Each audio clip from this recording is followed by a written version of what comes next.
Hello, నేను miss రావు. జగన్మోహన్ రెడ్డి గారి mind set గురించి, కేఏ పాల్ గారి మైండ్ సెట్ గురించి రకరకాలుగా ఈ మధ్యకాలంలో పొలిటికల్ సర్కిల్స్లో చర్చ జరుగుతుంది. వాస్తవంగా ప్రపంచ శాంతి దూతగా కేఏ పాల్ గారికి పేరుంది. నాకు తెలిసినంత వరకు 96లో ఆయనకి ఒక మత ప్రబోధకునిగా, ప్రపంచ శాంతి దూతగా ఆయనకి ఎనలేనటువంటి ఫాలోయింగ్ ఉంది. నేను స్వయంగా చూశాను కేఏ పాల్ గారి ఫాలోయింగ్ ఏంటి అనేది. కానీ ఆ తర్వాత ఆయన ప్రజాశాంతి పార్టీ పెట్టి ఆయన ఏ విధంగా రాజకీయాల్లో అబాస్ పాలయ్యారు, లేదా రాజకీయాల్లో ఆయన ఒక కమెడియన్ అనేటువంటి పదాన్ని కూడా కొంతమంది ఉపయోగిస్తున్నారు. నేనైతే ఉపయోగించను. ఆయన ఆలోచన ప్రకారం ఆయన వెళ్తున్నారు. బట్ ఆయన్ని ఆ పదంతో సంబోధిస్తున్నారు చాలామంది కూడా.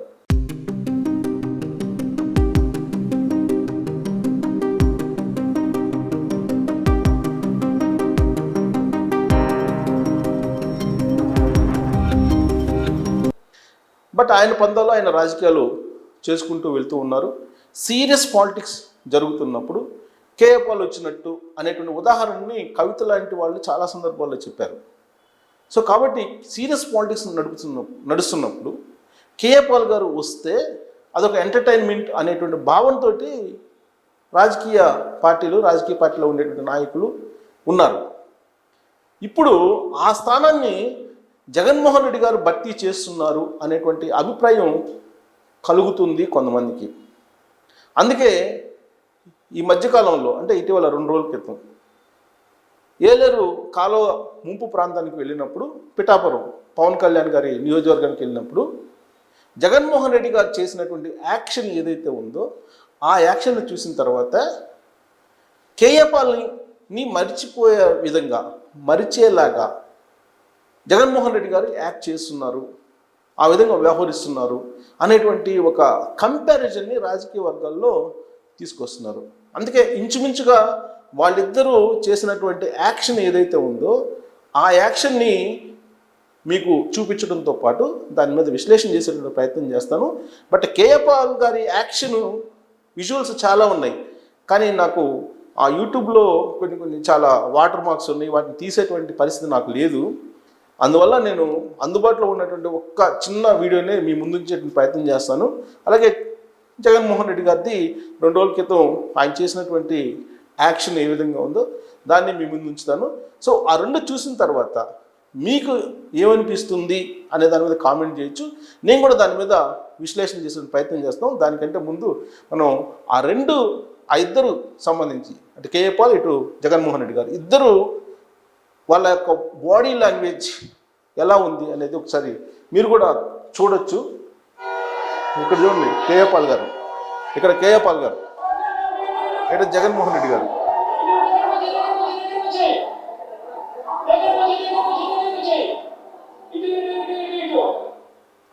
సో ఇక్కడ కేఏ పాల్ గారు.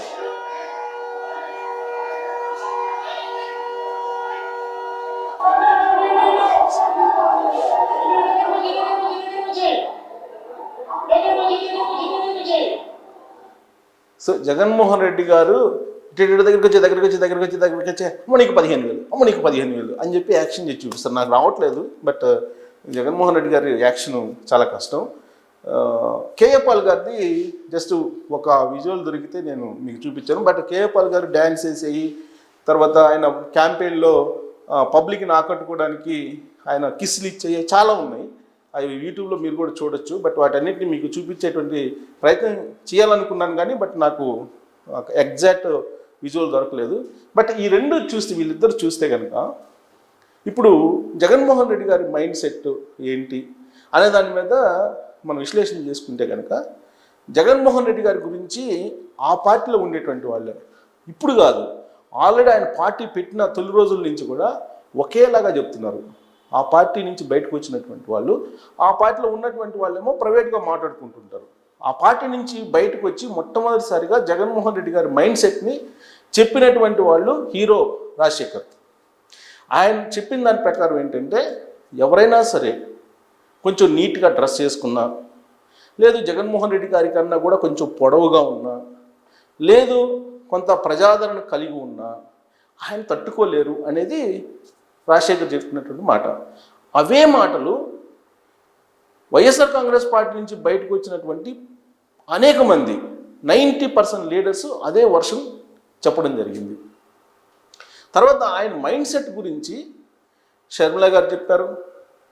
అలాగే పార్టీకి సంబంధించిన లీడర్లు అనేక సందర్భాల్లో రకరకాలుగా చెప్పడం జరిగింది. ఆయన చెప్పింది వినడం మినహా ఎదుటి వాళ్ళు చెప్పింది అసలు ఆయన ఆలోచించరు, ప్లస్ ఆలకించరు అనేటువంటిది కూడా చెప్తుంటారు.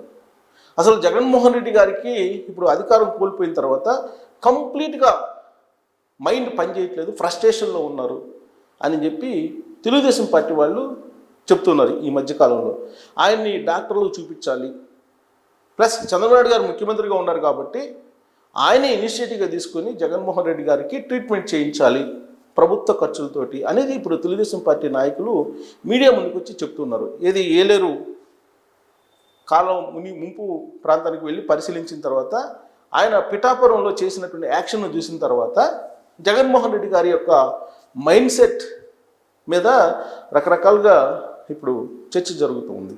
పైగా ఆయన వ్యవహరిస్తున్నటువంటి తీరు కూడా రాష్ట్రంలో రాష్ట్రపతి పాలన పెట్టాలంటారు, ఢిల్లీ వెళ్ళి జంతర్ మంతర్లో ధర్నాలు చేశారు, తనకి ప్రతిపక్ష హోదా ఇవ్వాలని అంటారు కోర్టులో, తర్వాత పాస్పోర్ట్ నాకు సంవత్సరం కాదు 5 సంవత్సరాలు ఇవ్వాలంటారు. ఇవన్నీ చూస్తూ ఉంటే ఆయన రాజ్యాంగాన్ని కూడా పక్కన పెట్టేసి తనకి కావాల్సినవి ఇవ్వాల్సిందే అనేటువంటి ఒక డిమాండ్ చేస్తున్నారు. ఆయన మైండ్ సెట్ అలా ఉంటుంది అనేది కూడా చెప్తూ ఉంటారు. సరే, ఆయన మైండ్ సెట్ గురించి చెప్పాలంటే కనుక అనేక మంది అనేక రకాలుగా కామెంట్లు చేశారు. అంటే పార్టీలో ఉన్నప్పుడు ఒక రకంగా, పార్టీ నుంచి బయటకు వచ్చిన తర్వాత మరొక రకంగా చెప్పేవాళ్ళు. ఈవెన్ జూపుడి ప్రభాకర్ గారు ఉన్నారు, ఆయన తొలి రోజుల్లో వీరాభిమాని జగన్మోహన్ రెడ్డి గారికి. ఆ తర్వాత ఆ పార్టీని వీడి తెలుగుదేశం పార్టీలోకి వచ్చినప్పుడు జగన్మోహన్ రెడ్డి గారి మైండ్ సెట్ గురించి చాలా దారుణంగా మాట్లాడారు. మళ్ళీ ఇప్పుడు వైఎస్ఆర్ కాంగ్రెస్ పార్టీలో ఉన్నారు. ఇక రఘురామకృష్ణరాజు గారు, ఆయనైతే జగన్మోహన్ రెడ్డి గారి మైండ్ సెట్ గురించి ఆయన రచ్చబండ వేదికగా గత 2 సంవత్సరాల నుంచి చెప్తూ ఉన్నారు. అయితే నాకు తెలిసినటువంటి జగన్మోహన్ రెడ్డి గారు 2019 ఎన్నికలకు ముందు నేను పర్సనల్గా ఆయన ఇచ్చినటువంటి ఇన్విటేషన్ ప్రకారం అన్ని ఛానల్స్కి సంబంధించినటువంటి హెడ్స్ తోటి నేను కూడా కలవడం జరిగింది. ఆ రోజున ఆయనతో ఇంటరాక్ట్ అయిన తర్వాత ఖచ్చితంగా ఈ సమాజంలో ఏదో మార్పు తేవాలని భావిస్తూ ఉన్నారు. అలాంటి కసి ఉంది అతనిలో. డెఫినెట్గా అలాంటి వాళ్ళు రాజకీయాల్లోకి రావాలి అని చెప్పి ఆ రోజున ఆయన ఇంటరాక్ట్ అయినటువంటి తీరును బట్టి భావించాం. నాతో పాటు నా మిత్రులు కూడా ఉన్నారు, నా కొలీగ్స్ కూడా ఉన్నారు. ఆ రోజున వివిధ ఛానల్కి సంబంధించిన హెడ్స్ కూడా వచ్చారు అక్కడికి. నాకన్నా సీనియర్ జర్నలిస్టులు కూడా ఆ రోజు ఉన్నారు. సీన్ కట్ చేస్తే 2019 నుంచి 2024 వరకు పరిపాలన చూసిన తర్వాత ఆ రోజు జగన్మోహన్ రెడ్డి గారు ఇంటరాక్షన్ దాదాపు 1.5 అవర్ ఆయన ఏదైతే చెప్పారో దానికి పూర్తి భిన్నంగా ఉంది అని చెప్పేసి ఒక అభిప్రాయానికి నేను కూడా వ్యక్తిగతంగా రావడం జరిగింది. అంటే జగన్మోహన్ రెడ్డి గారు బయటికి కనిపిస్తున్నటువంటి మనిషి కాదు, లోపల మరొక మనిషి ఉన్నారు అనేటువంటిది ఆంధ్రప్రదేశ్ ప్రజలు గమనించారు. అందుకే 2024లో 11 మంది ఎమ్మెల్యేలకి ఆయన్ని పరిమితం చేశారు. ఇప్పుడు ఆ లోపల మనిషి ఫ్రస్ట్రేషన్లో బయటకు వస్తున్నట్టు కనిపిస్తుంది. ఎందుకనంటే ఇప్పుడు జగన్మోహన్ రెడ్డి గారు ఏం చెప్తున్నారు, రెండు నీకు 15,000 అని చెప్తున్నారు కదా. ఈ చెప్పే ముందు 2019 ఎన్నికల ముందు తాను ఏం చెప్పారు అనేది కనుక ఒక్కసారి ఆలోచిస్తే బాగుండేది. ఎందుకంటే 2019 ఎన్నికల ముందు జగన్మోహన్ రెడ్డి గారు చెప్పినటువంటి కొన్ని ఇంపార్టెంట్వి చెప్తా, చాలా ఉన్నాయి, కొన్ని ఇంపార్టెంట్ చెప్తా. మద్య నిషేధం అన్నారు. ఆ తర్వాత ఏం చేశారు, ఆయనే సొంతంగా మద్యం దుకాణాలు పెట్టారు. ఆయనే తయారీదారు, ఆయనే సరఫరాదారు, ఆయనే విక్రయదారు. దేశం మొత్తం డిజిటల్ పేమెంట్స్ జరుగుతుంటే ఈయన మాత్రం కరెన్సీ వసూలు చేశారు. ఇది అందరికీ తెలుసు. ఇక సిపిఎస్ రద్దు, అదెంతన్నా వారం రోజుల్లో ఇచ్చేస్తాను అధికారంలో రాగానే అన్నాడు. సిపిఎస్ రద్దు గురించి ఏం చేశారో ఉద్యోగులు అడిగితే బాగా చెప్తారు. ఇక అమరావతి అక్కడే ఉంటుంది, అమరావతి విజయవాడలోనే ఉంటుంది, గుంటూరు విజయవాడ మధ్యలోనే ఉంటుంది. నేను అందుకే తాడేపల్లి ఇల్లు కట్టుకున్నా అన్నారా లేదా? ఆ తర్వాత అధికారంలోకి వచ్చిన తర్వాత ఏం చేశారు అందరికీ తెలిసిందే.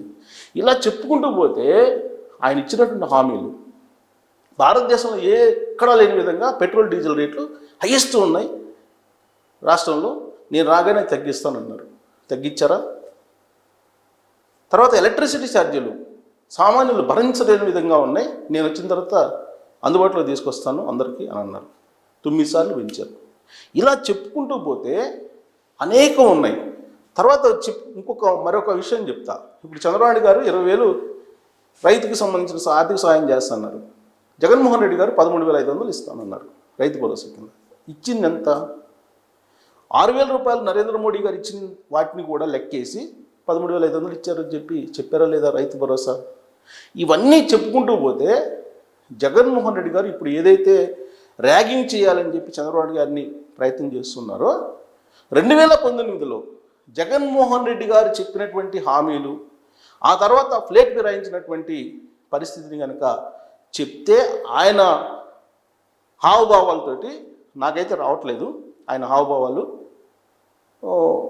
బట్ ఆయన హావభావాలతోటి కనుక ఆయన ఇచ్చిన హామీలు తర్వాత జరిగినటువంటి పరిస్థితులను కనుక వివరిస్తే ఇప్పుడు ఆయన చేస్తున్నటువంటి మిమిక్రీ ఫ్రస్ట్రేషన్ నుంచి వచ్చినటువంటి ఒక వ్యవహారంగా లేదంటే ఒక భావనగా తీసుకోవచ్చు. సో కేఏ పాల్ గారు కూడా అలాంటి యాక్షన్ చేస్తూ ఉంటారు. అందుకే ఈ మధ్య ఇప్పుడు మీమ్స్లో పెడుతున్నారు వీళ్ళిద్దరిని, కేఏ పాల్ అలాగే జగన్మోహన్ రెడ్డి గారు ఇద్దరు పొలిటికల్గా ఎలా యాక్షన్ చేసి సీరియస్ పాలిటిక్స్ నడుస్తున్నప్పుడు ఎలా వాళ్ళు ఎంటర్టైన్మెంట్ చేయడానికి ప్రయత్నం చేస్తారని. ఎందుకంటే బుడమేరు పొంగి అక్కడేమో వరద సహాయం చేయడానికి కేంద్రం నుంచి రాష్ట్రం నుంచి ప్రభుత్వాలు రకరకాల ప్రయత్నాలు అక్కడ చేస్తున్నాయి. అలాగే అక్కడ పిఠాపురంలో వరదల్లో మునిగిపోయినటువంటి వాళ్ళని ఆదుకునేందుకు అక్కడికి డిప్యూటీ సీఎం వెళ్ళారు. సీరియస్గా అక్కడ వాళ్ళు ఎఫర్ట్ పెట్టి ఆస్తి నష్టం ప్రాణ నష్టం జరగకుండా ప్రయత్నం చేస్తుంటే జగన్మోహన్ రెడ్డి గారు అక్కడికి వెళ్ళి యాక్షన్ చేశారు. అందుకే కేఏ పాల్ గారి యాక్షను అలాగే జగన్మోహన్ రెడ్డి గారి యాక్షన్ని కంపేర్ చేస్తూ సోషల్ మీడియాలో తిప్పుతూ ఉన్నారు. దాన్ని విశ్లేషణ చేసే ప్రయత్నం చేశాను. సో దీని మీద మీరు కూడా మీ కామెంట్ చేయొచ్చు. Thank you very much.